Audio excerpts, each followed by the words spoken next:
the joystick. In the 1980s, there was a badass woman in a wrestling video game who was so hardcore, so undeniably evil, that SEGA of America apparently thought that you just couldn't handle her. The 1980s saw a boom of pro wrestling video games in America and Japan. All Japan Women's Pro Wrestling, or AJW, also known as Joshi Puroresu, entered a golden age during the 1980s that lasted all throughout the decade. Among its wrestlers, none was more hated, and in a twisted way, more loved for her villainy than the evil Dump Matsumoto. SEGA would go on to publish an arcade game and two very different home console games based on her popularity and villainous exploits. Now, I normally don't talk about sports games, but when I recently watched the Netflix series The Queen of Villains, which came out in 2024, I was blown away by its portrayal of Dump Matsumoto. So, who is Dump Matsumoto? Her real name is Kaoru Matsumoto. She started as a wrestling fan and then became a pro wrestler, debuting in 1980 for AJW. AJW would travel around Japan, set up exhibitions, and draw pretty decent crowds in the early days. They had star pro wrestlers who often crossed into pop idol territory, so it really appealed to both the sports crowd and young girls who were starved for entertainment and would latch on to these big personalities. For Joshi Puroresu, there was no team more popular than the heroes, or the faces, of the Crush Gals, Lioness Asuka and Chigusa Nagayo. But for the forces of good to truly shine, they must oppose evil. And there was no evil in AJW like Dump Matsumoto. In pro wrestling, you have to have the face, a popular wrestler that everyone is supposed to cheer for, and the heel, the villain, designed to get the crowd's blood pressure up. And no one in the league was as good as being bad as Dump Matsumoto. She was the ultimate heel. She was able to invoke a visceral gut response from the crowd that was completely unprecedented in Joshi. Kaoru Matsumoto herself was a big woman, a brawler, and pretty darn tough. But with the persona of Dump Matsumoto, she hit as hard as a dump truck, hence the name. She created this evil heel persona and stayed in it for her entire career. She started it off by writing sort of a personality suicide note to her mom, where she said that her old daughter Kaoru was dead and Dump Matsumoto was in her place. She dyed her hair bright blonde and kept it short, often straight up in punk garish hairstyles, which was a major statement at the time in Japan. Her look was inspired by a variety of sources. She was one of the first wrestlers to adopt face paint that drew inspiration from the rock band Kiss. She also took inspiration from kabuki theater and would sometimes wear samurai armor, dressing as a feudal warlord. Dump Matsumoto took villainy and drama to a whole other level. She revolutionized the use of weapons in Joshi wrestling. She was a master at getting wrestlers to dramatically bleed on cue. And she would do this with forks and chains that might have been real or might have been plastic painted to look real, and kendo swords. She could hit the good girls and make them bleed with precision. She was an absolute master at playing the crowd like a fiddle. She was so good at being bad that often the fans forgot that it was a performance and weren't able to separate the character from reality. She was so good at breaking the line between fantasy and reality that it invoked a visceral reaction among the fans. She was the Shar Aznavour to the Crush Gals' Amuro Ray, and they had an official rivalry that All Japan Women's Pro Wrestling took all the way to the bank. She was so good at crafting a persona of tangible evil, keeping it going, and the crowd loved it. She took inspiration from the heel wrestlers that came before her, but got to lead her own faction, the Gokuaku Domei, or Atrocious Alliance. Bull Nakano, a legend in Japanese pro wrestling in her own right, was in it.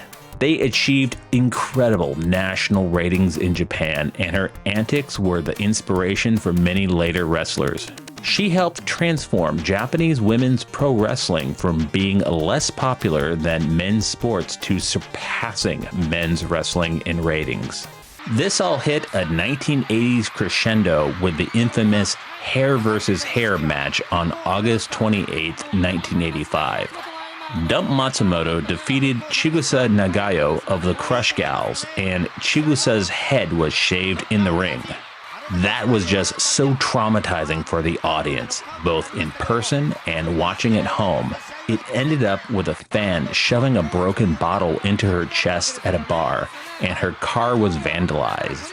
And she probably loved every minute of the chaos. Normally, it's the faces of pro wrestling, the heroes, that get the ramen deals and get to endorse various food products. But Dump Matsumoto's aura was so intense that she got to sell Nissin Takoyaki Ramen. Not what you would expect in an athletic endorsement on a Wheaties box, but this was 1980s Japan. The 1980s for Japan was a time of intense social pressure to conform and do well on standardized tests. Through the dramatic antics of Dump Matsumoto and the Atrocious Alliance, Japanese schoolgirls, often still dressed in sailor outfits due to their rigid gender norms, could vicariously rebel. Dump Matsumoto rebelled against that. She had that screw it all attitude. She was the stuff of legend. Now, generally, I don't like pro wrestling, but I like Dump Matsumoto so much that I decided to play some video games about her. In 1986, Sega produced an arcade game in Japan called Gokuaku Domei Dump Matsumoto. It would get localized in the West as Body Slam, but I've never seen an arcade cabinet of it. Gokuaku Domei Dump Matsumoto was an official all-Japan women's wrestling arcade game that had the recognizable wrestlers such as herself, Bull Nakano, facing off against the Crush Gals, Lioness Asuka and Chigusa Nagayo, and the Jumping Bomb Angels. It's a tag team wrestling match where you have a couple minutes to pin your opponent. It's fun, it's simple, and it has the same moves and weapons that Dump Matsumoto and everyone was known for. You can throw around your opponent, get a weapon out, and smack them around. Now, the arcade game featured 16-bit graphics and really excellent animation, not only of all the stars of All Japan Women's Wrestling, but even the referees. However, the arcade game has a pretty aggressive time limit. If you can't pin your opponent in that time or get pinned yourself, the game is over. But you are encouraged to put another 100 yen coin to try again. By the way, Japanese video games often cost 100 yen, which was closer to just under $1 around then. And it still ticks me off that when you search for Body Slam, the arcade game, you come across an old website, the International Arcade Museum Killer List of Video Games, and some idiot wrote the description of this game as female wrestling starring some very ugly women.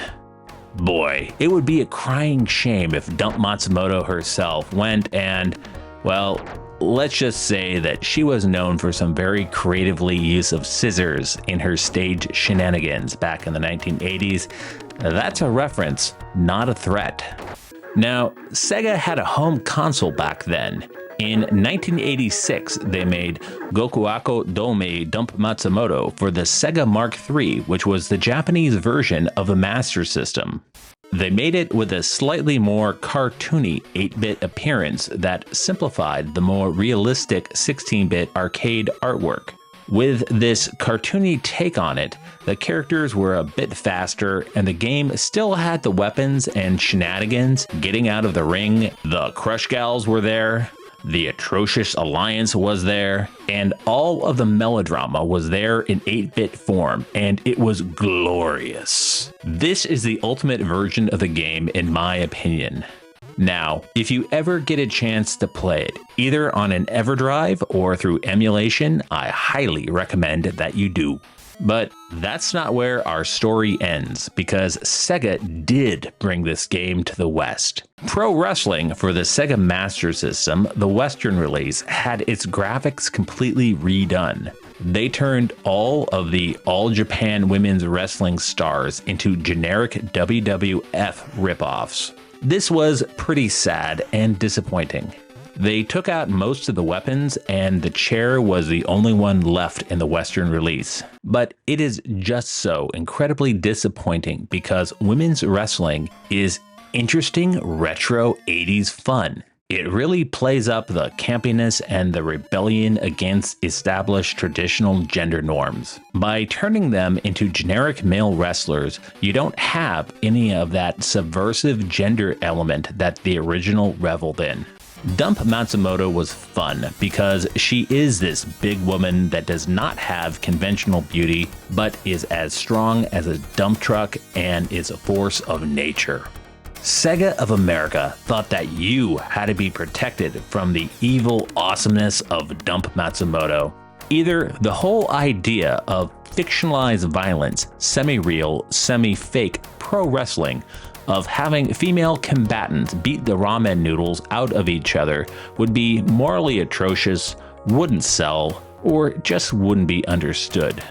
Japan of the 1980s was a very different place, but they could handle her, and they loved her for it. Now we have EverDrives, emulation, and FPGA, and you could play Gokuaku Domei Dump Matsumoto in a way that Sega of Japan intended.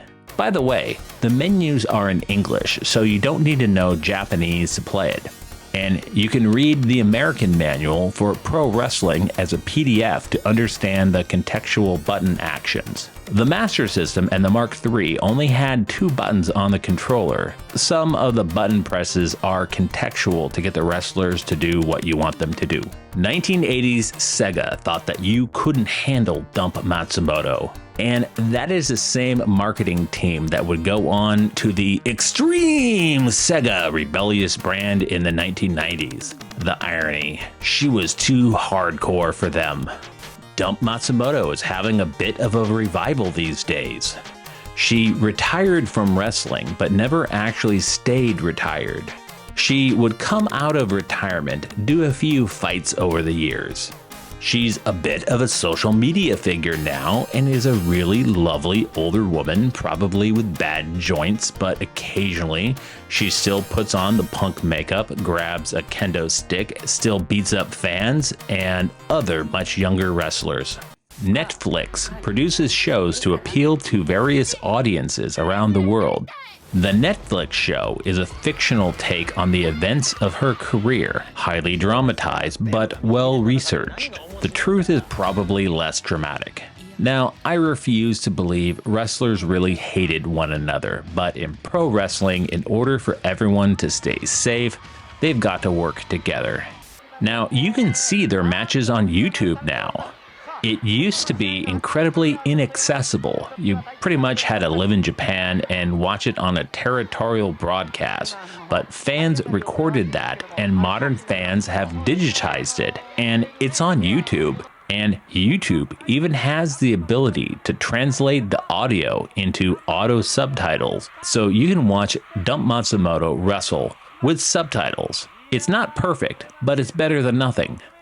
So, I challenge you. Stick it to the Sega of America marketing department who thought that you couldn't handle Dump Matsumoto. I think that we've reached a time in our international post-feminist, post-punk society where you can handle the wickedness of Dump Matsumoto.